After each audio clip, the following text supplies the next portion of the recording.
देश के प्रधानमंत्री नरेंद्र मोदी के मन की बात कार्यक्रम का 100वां संस्करण आज रविवार को प्रसारित हुआ। पीएम के मन की बात को उत्तराखंड में मुख्यमंत्री पुष्कर सिंह धामी समेत करीब 10 लाख लोगों ने सुना। स्कूली छात्रों व आम जनता में भी मन की बात सुनने को लेकर उत्साह नजर आया। चौखुटिया में महिलाओं ने गेहूं की कटाई व मड़ाई करते हुए खेतों में पीएम की मन की बात को सुना। वहीं यमुनोत्री धाम से लगे मां यमुना के मायके खरसाली गांव में स्थित मां यमुना मंदिर परिसर में मन की बात कार्यक्रम आयोजित किया गया, जिसमें स्थानीय लोगों के साथ साथ चार धाम यात्रा पर यमुनोत्री धाम आए श्रद्धालुओं ने भी मन की बात सुनी। सीएम धामी ने कहा कि पीएम मोदी के मन की बात केवल मन की बात ही नहीं, यह जन जन की बात है। इससे लोगों का उत्साह बढ़ा है। भारतीय जनता पार्टी प्रदेश अध्यक्ष महेंद्र भट्ट ने कहा कि 3 अक्टूबर 2014 को मन की बात कार्यक्रम शुरू हुआ था। आज इस ऐतिहासिक कार्यक्रम को समाज के प्रत्येक वर्ग, प्रतिष्ठित व्यक्तियों, शीर्ष धर्माचार्यों व चर्चित हस्तियों के साथ ऐतिहासिक एवं व्यापक बनाया गया है। प्रदेश में सचिवालय के 2 अफसर जाति सूचक शब्दों को लेकर आपस में भिड़ गए। मामला इतना बढ़ गया कि थाने तक पहुंच गया। सचिवालय के अफसर अजय कुमार ने वरिष्ठ पुलिस अधीक्षक को अफसर राकेश कुमार के खिलाफ शिकायती पत्र देते हुए कार्रवाई की मांग की है।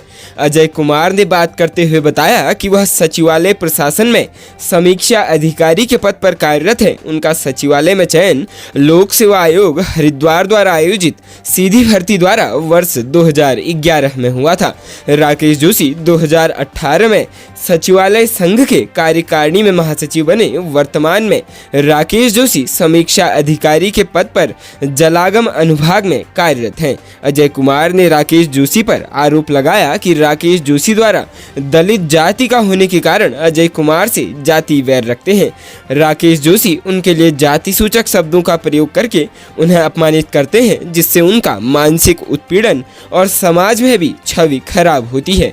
अजय कुमार ने यह भी बताया कि राकेश जोशी ने सचिवालय संघ में महासचिव निर्वाचित होते ही अजय कुमार को अनुसूचित जाति का व्यक्ति कोषाध्यक्ष निर्वाचित होने के कारण उनके कार्यकाल के संबंध में गबन वित्तीय अनियमितता के आरोप लगाए, जो बाद में जांच होने पर झूठे व निराधार पाए गए। वहीं दूसरी तरफ जब राकेश जोशी से यह बात पूछी तो उन्होंने कहा कि अजय कुमार ने जो भी बात कही है वह सब झूठी है। उन्होंने अजय कुमार को कुछ भी जाति सूचक शब्द नहीं कहे हैं। उन्होंने कहा कि अब सचिवालय में चुनाव होने वाले हैं, इसलिए अजय कुमार अब उनके बारे में ऐसी बातें फैला रहे हैं। राज्य उत्तराखंड के जनपद नैनीताल से आज दिन भर की सबसे चौंकाने वाली खबर सामने आई है। यहाँ एक युवक का शव सड़क पर पड़ा मिला। युवक की हत्या गोली मारकर की गई है। जानकारी के मुताबिक रामनगर के चोरपानी रोड पर युवक की गोली मारकर हत्या कर दी गई। यहाँ पुलिस को सुबह करीब 5 बजे युवक का शव सड़क किनारे पड़े मिलने की सूचना मिली थी। जब पुलिस घटनास्थल पर पहुंची तो युवक की शिनाख्त 27 वर्षीय अरविंद उर्फ पप्पी सागर के रूप में हुई। यह शख्स लूटाबड़ का निवासी था। युवक के शव को लेकर पुलिस नजदीकी अस्पताल पहुंची। यहां युवक के परिजन भी पहुंचे और उनके द्वारा जमकर हंगामा भी किया गया। उन्होंने अज्ञात आरोपियों को गिरफ्तार करने की मांग की। मामले में स्थानीय लोगों के द्वारा बताया गया कि तड़के सुबह 3 बजे करीब उन्हें गोली चलने की आवाज सुनाई दी। पुलिस ने अज्ञात के खिलाफ मुकदमा दर्ज किया है और उनकी तलाश की जा रही है। प्रदेश में ग्रीष्मकालीन मौसम में जंगलों में हर वर्ष लगने वाली आग को लेकर इस बार केंद्र सरकार भी सतर्क है।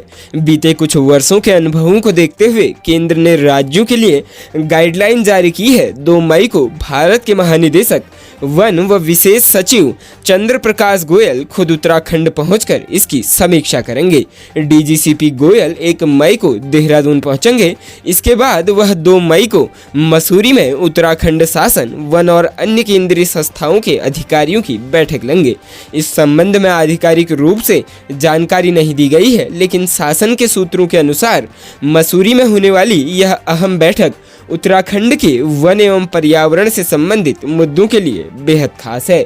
बताया जा रहा है कि बैठक में वनाग्नि के अलावा प्रदेश के विकास में वन कानून की वजह से पैदा होने वाली अड़चनों, खनन से जुड़े मामलों पर चर्चा हो सकती है। बैठक में मुख्य सचिव, प्रमुख सचिव वन, प्रमुख वन संरक्षक, महानिदेशक ICRFE, निदेशक IGNFA, निदेशक FRI, WII, DG FSI, chief wild life warden आदि प्रमुख रूप से बैठक में शामिल रहेंगे। राज्य उत्तराखंड के जनपद उधम सिंह नगर के यूपी की सीमा से लगे पोलीगंज इलाके में कैंटर की चपेट में आने से स्कूटी सवार पिता व पुत्री की दर्दनाक तरीके से जान चली गई। वहीं इस दुर्घटना में मृतक की पत्नी गंभीर रूप से घायल हो गई। खटीमा के नागरिक अस्पताल में प्राथमिक उपचार के बाद चिकित्सकों ने गंभीर रूप से घायल महिला को हायर सेंटर रेफर कर दिया है। मृतक पिता व पुत्री चंपावत जनपद के फागपुर निवासी थे।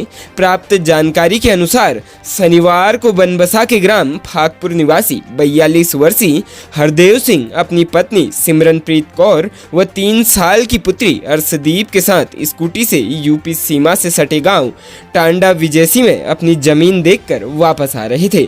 इसी दौरान पोलीगंज के पास अचानक एक टुकटुक चालक ने सड़क पर टुकटुक मोड़ दिया, जिससे स्कूटी टुकटुक से टकरा कर गिर गई और स्कूटी सवार पति पत्नी व पुत्री सड़क पर गिर गई। इसी दौरान पीछे से तीव्र गति से आ रहे कैंटर UP 26 T2550 ने तीनों को अपने चपेट में ले लिया। हरदेव सिंह व उनकी पुत्री अर्शदीप की मौके पर ही दर्दनाक तरीके से जान चली गई, जबकि महिला सिमरनप्रीत कौर गंभीर रूप से घायल हो गई।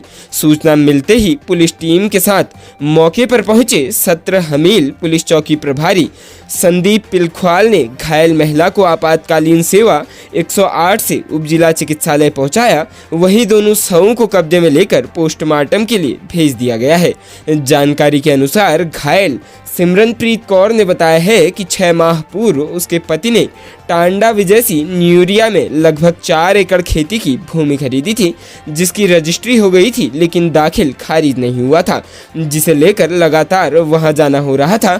शनिवार को भी भूमि के दाखिल खारिज के सिलसिले में ही टांडा विजयसी गए थे। मृतक की 2 पुत्री थी। बड़ी पुत्री शुभनीत कौर 6 व छोटी अर्शदीप 3 वर्ष की थी। पिता पुत्री की जान जाने से परिजनों में कोहरा मच गया। गांव में भी मातम का माहौल बना हुआ है। इधर पुलिस ने पोस्टमार्टम कराकर शव परिजनों को सौंप दिया है। हम सभी ये हमेशा से देखते आए हैं कि अवैध नाजायज संबंधों का अंजाम हमेशा ही बुरा रहता है। 2 बच्चों के एक पिता को अपनी पत्नी के होते दूसरी युवती से संबंध बनाने की कीमत अपनी जान देकर चुकानी पड़ी। वह भी तब जबकि उसकी पत्नी अपने पति की उसकी प्रेमिका से शादी कराने के लिए राजी हो गई थी। काठगोदाम पुलिस से प्राप्त जानकारी के अनुसार थाना क्षेत्र निवासी एक व्यक्ति ने एक वीडियो बनाकर जहर पीकर अपनी जान दे दी। वीडियो में उसने एक युवती को अपनी मौत के लिए जिम्मेदार बताया। मृतक 2 बच्चों का पिता था। पुलिस ने पोस्टमार्टम कर शव परिजनों को सौंप दिया है। पुलिस प्रशासन से प्राप्त जानकारी के अनुसार दमुआ ढूंगा निवासी ऑटो चालक ने अपने आखिरी वीडियो में कहा है कि कुछ समय पूर्व उसकी पत्नी अस्पताल में भर्ती थी। उसी वार्ड में एक युवती ने अपनी मां को भी भर्ती कराया था। बातचीत होने पर दोनों ने एक दूसरे के फोन नंबर ले लिए। काफी दिनों तक दोनों के बीच बात होती रही। इधर कुछ दिन पूर्व युवती इसे अपनी रिश्तेदार के घर ले गई, जहां दोनों 2 दिन तक साथ रहे। इसकी भनक मृतक की पत्नी को लग गई। मृतक ने युवती की खातिर अपनी पत्नी को समझाया तो वह दोनों की शादी के लिए मान गई, लेकिन युवती ने शादी से इनकार कर दिया। मृतक ने युवती पर प्यार में धोखा देने और उसे बर्बाद करने का आरोप लगाते हुए उसे अपनी मौत के लिए जिम्मेदार बताया। साथ ही पुलिस ने युवती के खिलाफ कार्रवाई करने की मांग करते हुए जहरीला पदार्थ घटक लिया। जानकारी मिलने पर ऑटो चालक को अस्पताल लाया गया, लेकिन तब तक उसकी जान चली गई थी। थानाध्यक्ष प्रमोद पाठक ने बताया कि फिलहाल परिजनों की ओर से शिकायत नहीं मिली है। पुलिस मामले की जांच करेगी।